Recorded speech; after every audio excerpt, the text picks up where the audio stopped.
Welcome to 5 Minutes with Pastor Lutzer. I'm so glad that you joined us today as we continue our discussion of pandemics, plagues, and natural disasters. What is God saying to us? A very critical question.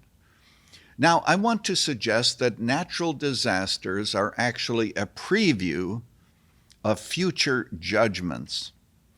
You know, Jesus said in Luke chapter 21, he said that in the last days there's going to be pestilence. And so people ask me, Pastor Lutzer, is COVID a fulfillment of the words of Jesus? My answer would be no, not really. I think that there's going to be a different kind of pestilence to come, but this is critical. It's a picture of the kind of experience that people are going to have in the future that is going to be much worse. If you go to a movie theater, you know that there's a preview of coming attractions, usually filled with a lot of trash. But nonetheless, it's saying this is on the way. And what we are seeing in the world today is a preview of coming judgments. Now, if you came to this episode today hoping that I would give you something warm and encouraging, I will have an encouraging word at the end, but we're going to cover some very hard truth that the Church of Jesus Christ needs to hear. One time I read the book of Revelation just looking at the parallels between what is happening today and what is going to happen in the future, and I'll tell you, things are going to get much worse before they get better. The worst is yet to come. I'm only going to read one passage from the book of Revelation, for example, in chapter 6. When he had opened the fourth seal, I heard the voice of the fourth living creature say, "Come." And I looked, and behold, a pale horse, and its rider's name was Death, and Hades followed him. And they were given authority over the fourth of the earth to kill with the sword, with famine, with pestilence, and even by the wild beasts of the world. Did you get that? You know, in COVID, perhaps 1 or 2% of the people who have it die.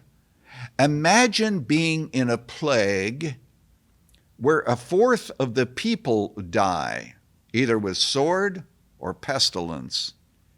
Can you even imagine how bad it's going to get? Last year, there was a plague of locusts in Africa. Terrible. I read about it. Awful.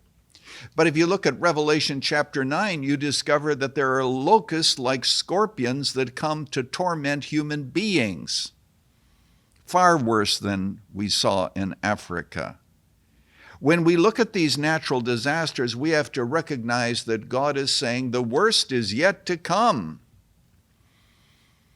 I think I have time to quote another passage. It says, "When I had opened the sixth seal, behold, there was a great earthquake. The sun became black as sackcloth of hair, and the moon became as blood, and the stars of the heavens fell onto the earth, even as a fig tree casts her untimely figs when she is shaken of a mighty wind.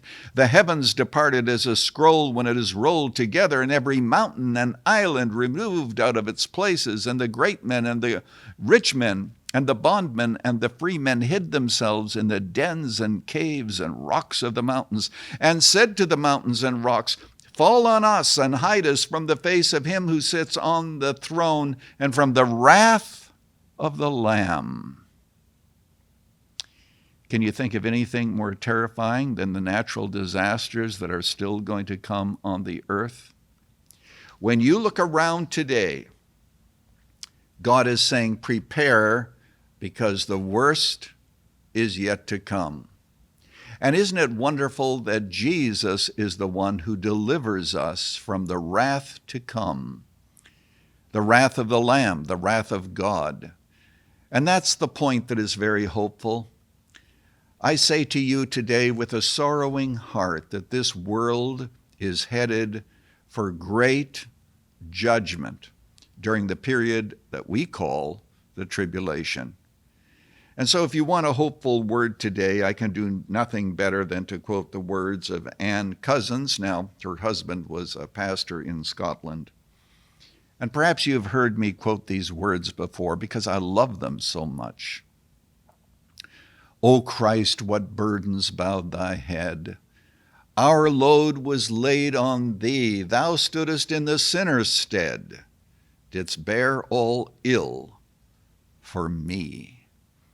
Death and the curse were in our cup. O Christ, 'twas full for thee, but thou hast drained the last dark drop. 'Tis empty now for me. In a future episode, we're going to be talking about how we can escape, of course, the judgment that is coming. And it all has to do with Jesus, who bore the judgment for all those who would believe on him. Today, I want you to leave giving him praise and glory for the redemption that he purchased for all who trust him. Thanks so much for joining us, and actually we're going to continue this discussion about the judgments to come next time. But as for today, you just go with God.